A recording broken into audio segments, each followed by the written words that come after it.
مزمور 27. دعا کردن شکرگزاری ده. داوود مزمور. خداوند می نور و نجاته، کی جا بترسم؟ خداوند می جان پناه، کی جا وسی وحشت بدرم؟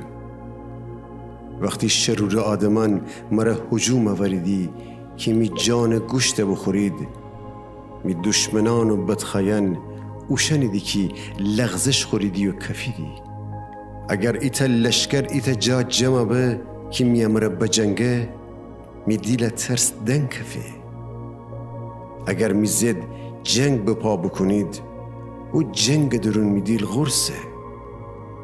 ایچی خداوند جا بخستم و اونی دنبالیسم که تمام می عمر روزان خداوند خانه درون ساکن ببم، تا که خداوند غشنگی چون بودجم و اون معبد درون می جواب و مجم. چون که روز بلا درون مرا خو سایبان جیر جیگا دهه و خو خیمه درون مرا غیمه کنه و صخره رو مرا بلند جاجیگا سر نهه.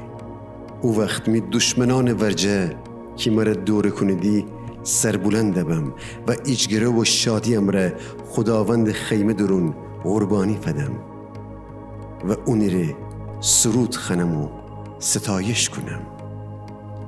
ای خداوند، وقتی تردد خنم می صدای گوش بکن، مرا لطف بکن و می جواب فدن. ای دیل، خداوند تره بگفته میرو دین وسی اشتیاق بدر. خداونده، اشتیاق دارم تی روی بیدینم. ای تو کی می یار و یاور بی، تی روی می جن نوجگدن و تی خدمت گذاره غیز امره تی جد دور نوکدن. ای خدایی که مرا نجات دی، تی دیم می جا ونگردن و مرا ترک نکن.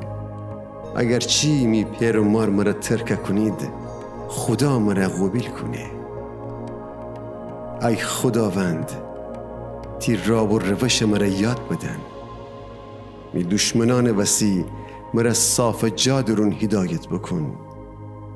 مرا می دشمنان دست تسلیم نوکدن، چرا که دروغگو شاهدانی که ظلم و ستم امره مرا ترسندی می زد ویرشتید. ولی من اطمینان دارم که خداوند نیکویی زندیان دنیا درون دینم. خداوند رفع بیس غوی بو و تی دیل غرس ببه حتای خداوند رفع بیس.